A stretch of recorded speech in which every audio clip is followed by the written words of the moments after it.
Hey, this is Edwin Dearborn with Growth Driven, and I am here with Stacy Sass, and she is with Cody Builders Supply out of Austin, Texas.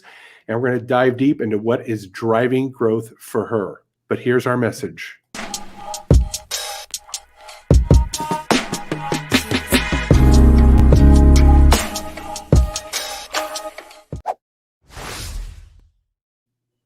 All right, Stacy, thank you for that patience on that little intro there that we're adding to our video. So you're in Austin, Texas. We met through a mutual friend. And can you tell me a little bit backstory of your brand, what it does, how you got going on it? Okay. Well, we're a metal fabricator. So we build things, and I'm actually second generation. So my parents, my mom and my stepdad had businesses that evolved through time. A lot of trial by fire changed their business model. So they started out in, more direct-to-consumer residential products, burglar bars. They went into, there was a boom here in Austin, and they went into stairs and rails for hotel chains and things like that. They went to commercial. It was this evolution, and it was very economically variable. And where the winds went, the business went, and other business decisions that maybe were not optimum as well. But anyway, they eventually evolved to, they sort of had this idea, okay, like where do they have the money and they can't take it back? Right? Like how can you, because after you've been burned a couple of times, the bank didn't come through, this kind of thing. Where do they have the money? They can't take it back. And that would be public works. So once a municipality or a county or a state says, we're going to build blah, they put it to the voters, or, they put it to the legislature and they allocate the money. And so that money is going to be there. So then it's just a matter of how to get it to your bank account, though. That's what my mom would always say. Build a channel to the bank account. There's the money. How do we get it into our bank account? And that's how we got into public works. It's also population driven. The more, people, the more water you need. The more people, the more transportation you need. So that was how we ended up in this business. And I joined the business. Now it's about 20 years ago. My parents passed away about 7 years ago. So I took over that, which was sort of the original plan, maybe not in exactly the way it turned out. But so I'm second generation in this industry in public works. That's great. Okay. So your parents built this business how many years ago? When did they start this? When they finally got into public works was 1994. Okay. And I came in the year 2000, which we may get into a little later, like, how that sort of went, awry. And I came in to sort of help resolve the problems that, they'd actually encountered throughout their business experience, their careers, the sort of the missing ingredient, if you will. Yeah. Well, okay, to longevity. Yeah. So you've been around for about a little over 25 years, quarter century. Mm-hmm.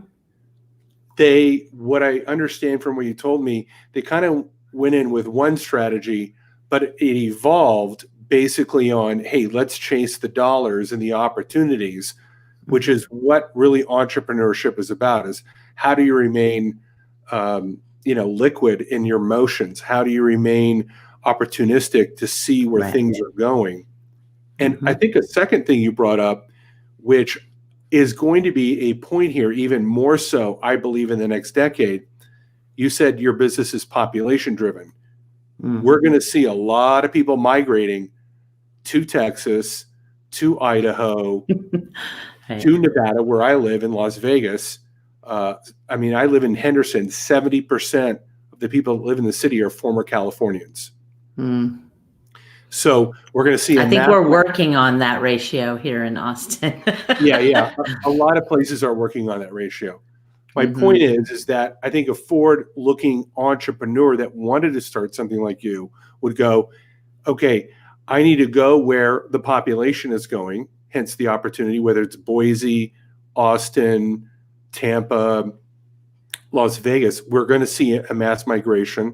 That's a great takeaway from you. And then number two, I think you have to be nimble in your motions to see where the opportunity. You may say, okay, we're doing stairwells, but then at some point you said, okay, we're going to get into public works. That's where the money's at. Right. Okay, good. There was something else you wanted to add? Well, I wanted to say that, exactly what you're saying, but I want to, it's actually exponentially more than that, because we're also non-regional. We actually deliver from New York to Hawaii. Okay. So we follow, and we've been in public works since 1994. The previous evolution was, before all that, a couple of decades before all that. So this has been pretty stable for us, or for, my company. But that is another thing is, even regionalities can, rise and fall. So if you can maintain that nimbleness, that flexibility, and not even lock into a region, even a high growth region, because Austin has seen many booms over the years, which they, invested in. And then Austin overbuilt and all the commercial development stopped. This is the ultimate hedge betting is what we do. And good point. I mean, as an entrepreneur, you have to be constantly looking at the trends and where the opportunity lies. Before March of this year, many business people thought, okay, I'm in a booming economy, I'll just ride the wave. Then the wave crashed. We saw a lot of small businesses. But again, we're also, to your point, we're seeing businesses adapt into, okay, where can we go? Let's do Zoom calls instead of live conferences. Let's hire remote teams versus getting everybody in an office, which we can't do because of quarantine. We've had to adapt that. But we don't necessarily have to wait for a virus to inspire us to do that. I think, we have to have foresight, basically, is what you're saying. Your company is kind of built into the DNA. You've gone regional and you're looking for where's the next growth area? Let's move our services into that spot. Exactly. Okay. Now, and the virus is nothing compared to economic forces. Of course. That happen over time. I mean, this seems like a really big deal, but the price of steel in my industry doubled over the course of 3 months. I think it was back in 2006. Now that was a market force, nothing compared to the virus. So there's really so many things that can happen that can seem insurmountable if you're not flexible. Yeah, I agree. And you bring up a good point. I think the heart of entrepreneurship is the ability to change rapidly and adapt to whether they're market forces, who becomes president, COVID comes out, depression, recession. I mean, who knows what the future holds, but we know that there's going to be dramatic change at some point. Exactly. That's just a given in life. So you took over 7 years ago. What was your biggest challenge? Sorry to hear about your parents gone, but you obviously rose to the occasion. You took the helm. What for you was the biggest challenge to really coming to be the leader of that brand? Confidence from the person. I didn't find out until maybe a couple of years later, but a couple of my key guys did brush up their resume. Just in case, people, change isn't people's favorite things. I obviously worked on a lot of, continuity and internal continuity of philosophy, continuity of programs, and a lot of internal public relations.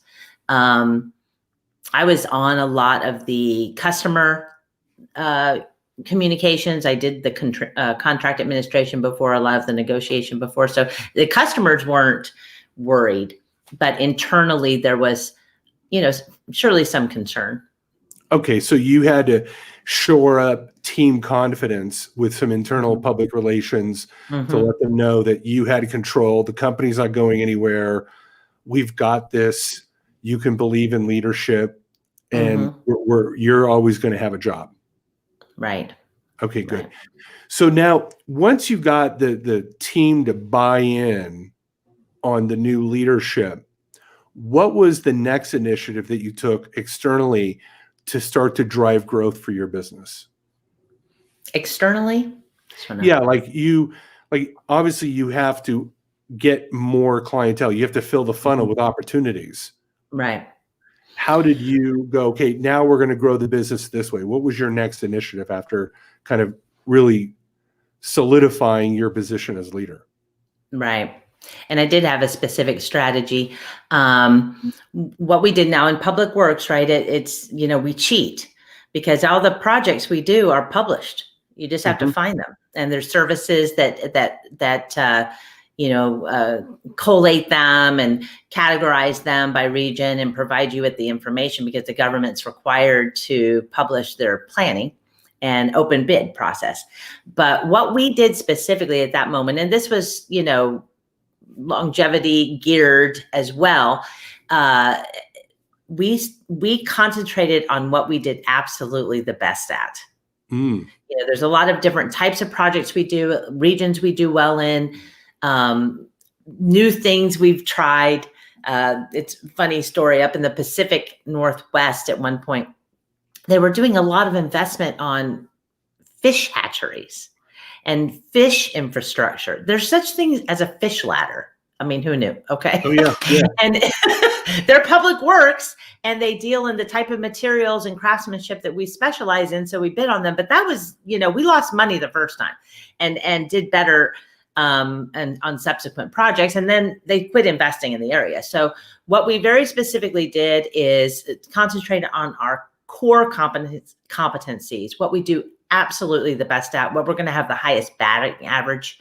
We got, I don't want to say, conservative, because it has sort of a connotation of slow growth or no growth, but we really got concentrated on something we do very, very well. And, one of the losses was the person who generally would do the sales. So that came to me. And these were areas I could speak, with a high degree of confidence and intelligence, you know what I mean? So we kind of narrowed it down. We concentrated our estimating efforts and our job procurement and assignments and the things we went after, the things we were probably going to get. Do you know what I mean? Yeah. So I want you to speak to me on this because I'm very interested in this. When you say you concentrate on your core competencies, it's funny you say that. I was talking with one of my clients that I'm the virtual chief marketing officer for. He's a real estate developer. And I brought that up to him. He seems like he's trying to do a lot of different things in a lot of different directions. And I said, 80% of the things that are coming to you are probably a waste of time because it's not your core competency. But my question is, how did you take me through the process of determining what that is? Did you have a formula? Did you write it down? Did you articulate it? How did you come to what that core competency is? And then how did you execute on that? Okay. Well, I was the company's CFO, so I could do the math. I literally just told her this. I mean, where do we make money? What kind of projects do we rarely lose money? Do you know what I mean? Like we have types of projects that we can make tons of money, but you could also lose it. So one of the policies that I verbalized, not as much as documented, was no disasters. Okay. You started disasters are canceled. Yeah. But the way you canceled out the disasters, I'm just taking the process, is that you, as a CFO, you looked at the numbers and you took all the emotion out of it and you just said, here's the math of where we win. We're going to double down, triple down maybe on where the numbers say that we do the best. Exactly. Okay. Exactly. So now that you did that, you determined where to go and how to go to get those numbers up. What was your next step? Well, I published a strategy that enumerated that. And although, yes. I want my audience to take this away. Because I'm a big advocate of this, by the way. Me too. I've said this 1,000 times. You need to articulate in writing your strategy. Right. So I just wanted to highlight that. Right. Yeah, I specifically published it. And although when it came down to, say, maybe the foreman over the night shift, at the steel shop, maybe he's not going, what we really need to concentrate on, because he's working on the results of these prior decisions. But we did make it broadly known, we as a company, we pre-COVID, of course, had, gatherings we do, periodically, and there would be some sort of statement of, progress strategy. So it was articulated on the broader scale, but it was more relevant to our sales and estimating area, because that's the nose of the plane. Everybody else is going to project manage and fabricate whatever the job is that comes across their desk. But it really took a buy-in at the estimating and sales area. And fortunately, there was agreement with that. One of our oldest employees, who spanned the entire period of time, agreed with that strategy. We had some different ideas, but they were corralled with agreement. And look, this is what we're going to do. We need to give our guys in the shop a steady stream of work. We need to give them things they're not going to make mistakes on, or it's not going to come back and, need more massaging to figure out. Let's just to maintain the confidence. Yeah. So you came up with a written strategy, then you got buy-in, and everybody understood not only maybe the framework of the strategy, but really the understanding of the why of the strategy. Why Exactly. we're doing these things, and that you got the buy-in and the agreement. I think that's another critical point. Is I think sometimes if and when companies or brands put out a strategy, it's just done through force, right?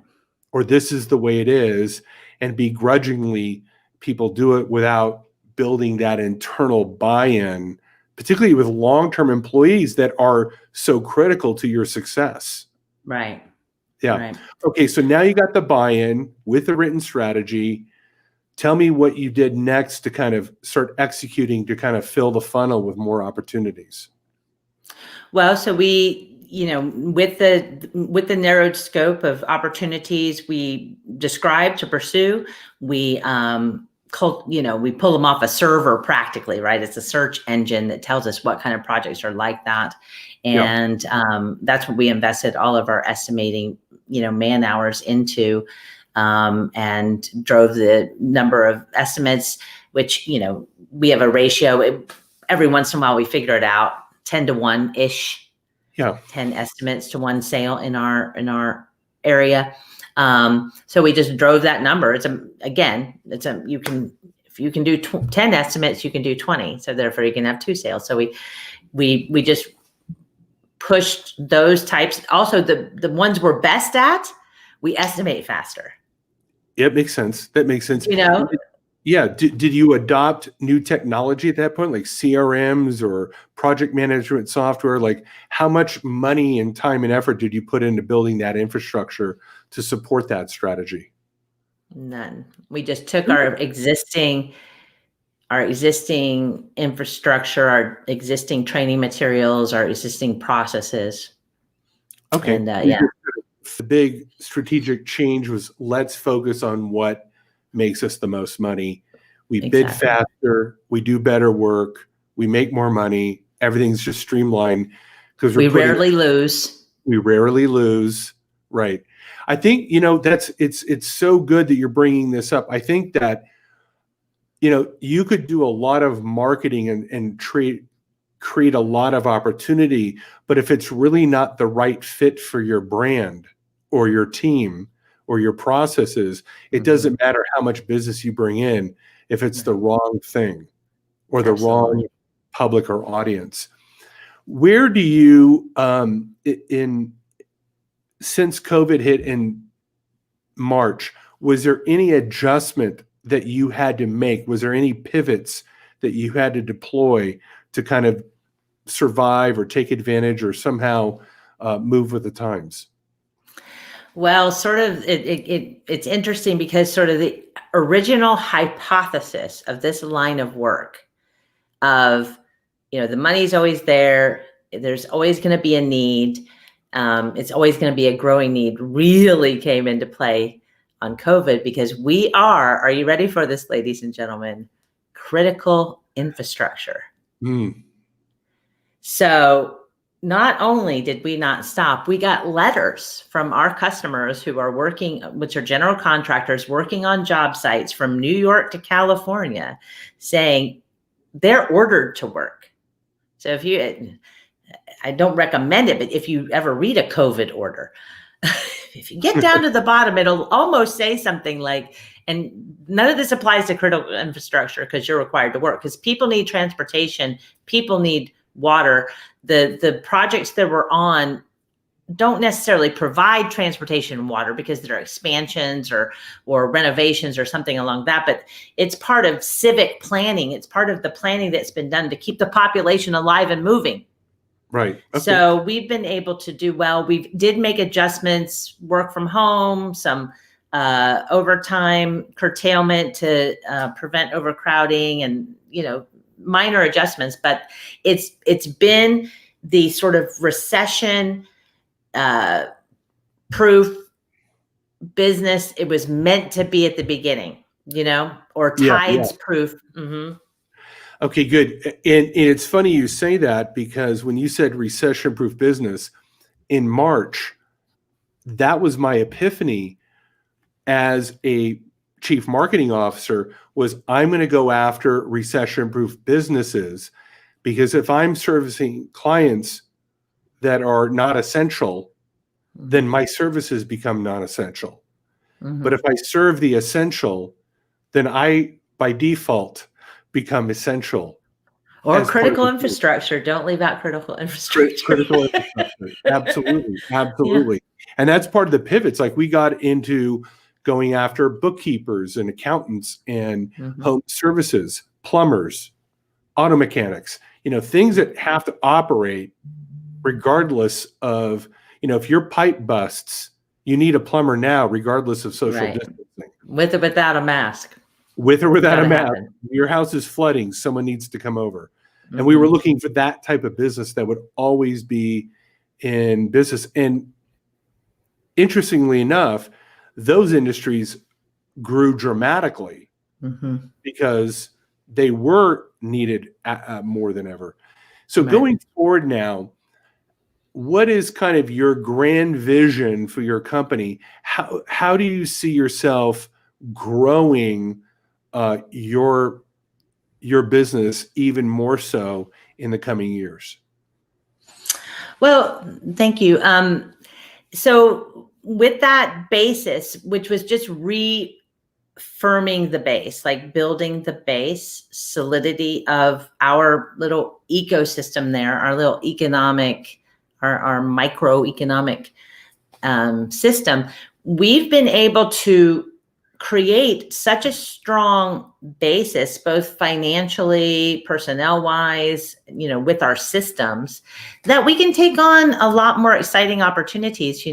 I like to tell entrepreneurs a lot, and this is you've been hearing this, you hear this a little bit in the political world. You'll hear the perfect is the enemy of the good. Mm-hmm. And when I talk to entrepreneurs, I don't like to use the word get quick rich scheme, but there's always this, desire for a sudden surge or a windfall. They're always looking for a windfall, their next windfall. Well, a lot of my friends have been chasing windfalls. Don't go chasing windfalls. No, sorry. Been chasing windfalls for the last 7 years. I'm where they always hoped they would be 7 years later. My approach to it has been more steady. But it has always been progress. You know what I mean? Totally know what you mean. It's a disrespected concept. And as we've gone, I've made sure to build the foundation underneath, like with systems and personnel, documented systems, that put us in a better place, that were we to accidentally bring in a windfall, we could actually handle it, because we have people who know how to do their jobs. And if they were to leave, I know enough about their job and have the ability to get someone else to do that job. So that, and so we're now a little bit more open to these bigger opportunities, that if we hadn't made this steady climb up the mountain, we would have looked at that opportunity as, but now we can look at it, maybe we can do that. Yeah. I forget the name of the TED Talk, that steady, he talked about, he calls that momentum, the steady growth versus the erratic opportunities of booms and depressions. Right. And you built a momentum through good personnel, written processes, stable. And I agree with you. I think the entrepreneur out there, and this is the question I've been asking everybody of recent over the last maybe year or two, when they come to me and they go, I need, how can you salvage my business? I need that surge, as you call it. Mm-hmm. I gotta have a bunch of new patients right away. I've got to have a bunch of new clients. It's almost like they've waited to the last moment at stage 4 cancer, and now they want to start taking care of their health. Mm-hmm. I ask it's also a measure of a success at that, because I'd like to say when I entered the business, which I mentioned earlier, one of the reasons why I came into the business, I didn't want to work with my family, was they were $2 million in debt and were about to go out of business again. Wow. And it wasn't the business, it was what they did with money and the chasing the dream type items. And it took 6 years to dig out of that hole. It couldn't be done overnight. I mean, public works is still low bidder wins. Yep. So it also takes a ton of patience, but it's very rewarding when you finally get there. Like you're talking about these people who say they have stage 4 cancer. Well, in this case, we can take a bite out of your cancer every single week, but I can't, you're not going to be climbing Mount Everest tomorrow. Sorry. Absolutely. And back to my point that you brought up, how long does it take to build a brand? Mm-hmm. Like, what is the actual estimation of effort to build a brand? That's the question I ask people now, because they want the surge. And I go, look, I'm not the surge guy. I'm build the brand, build the momentum. 5 years from now, you could have a multi-million-dollar business if we put in the systems, the processes, the branding, the consistency over time. And like you said, there may be those sudden surges here and there, but we're not building our business on the hopes that is the only growth strategy we have. Exactly. Yeah. Yeah. It takes a long time. It does. Well, let's not use the word long, but it takes time. And the longer you spend at the momentum, like I said, the harder you are. Right now, I'm honestly doing my own exit strategy. It's not tomorrow. Right. But it's, how is this going to go even beyond this? How's it going to keep going? Why should it end? It's good, honest work. Yeah. But Stacy, you're thinking legacy. Mm-hmm. So you've got a legacy mindset.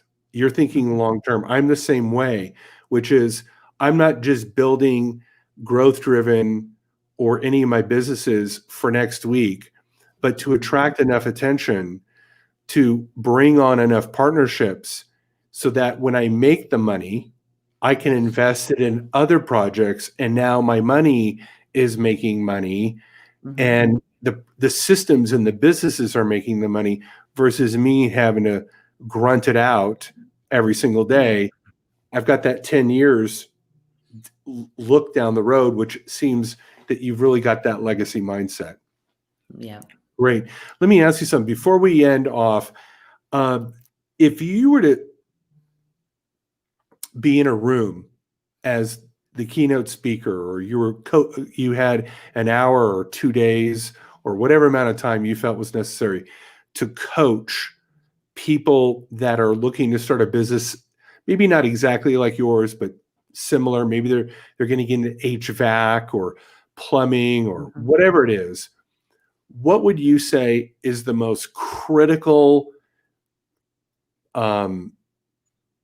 point to always keep in mind when you're going through that daily grind, that daily pain of building a business? Oh,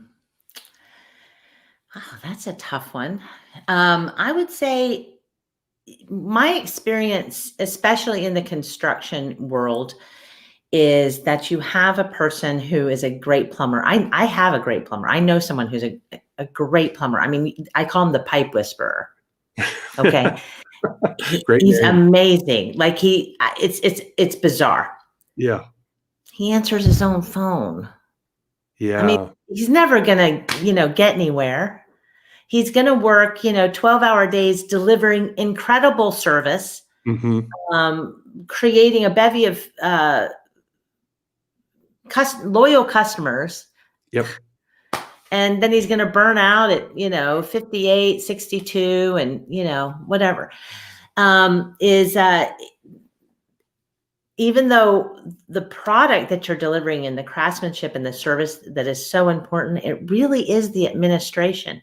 I had no background in welding, which is, where my stepfather had come from. He was a welder, that wasn't my background, but I know how to make people who are able to do their jobs. I know how to arrange things. I know how to handle money flows.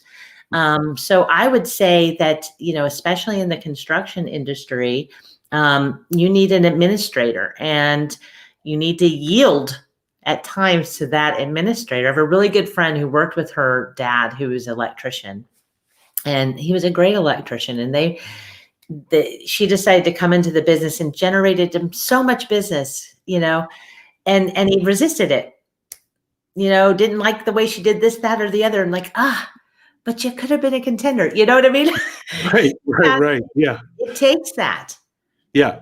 You not only have to have great delivery and great service, you've got to be backed up by great systems, processes, educated people, so that it's replicatable. You can grow and scale. I am fully a believer in documenting and training people and having everything. I think that's a great lesson. It's a lesson more people need to hear about. Well, Stacy, it has been a complete joy to have you on Growth Driven. Thank you for being here, and just congratulations on all your success. And I know that your parents, wherever they are, looking down at you, looking back, looking forward, they're really proud of what you've done, and just continue on with the great work that you're doing. Thank you so much for having me. Okay, great. Well, this has been another edition of Growth Driven with Edwin Dearborn. If you're looking to have a virtual chief marketing officer help you grow, attract new business, build your brand, let me know. And we'll head out here and we'll talk to you guys again soon. Bye-bye.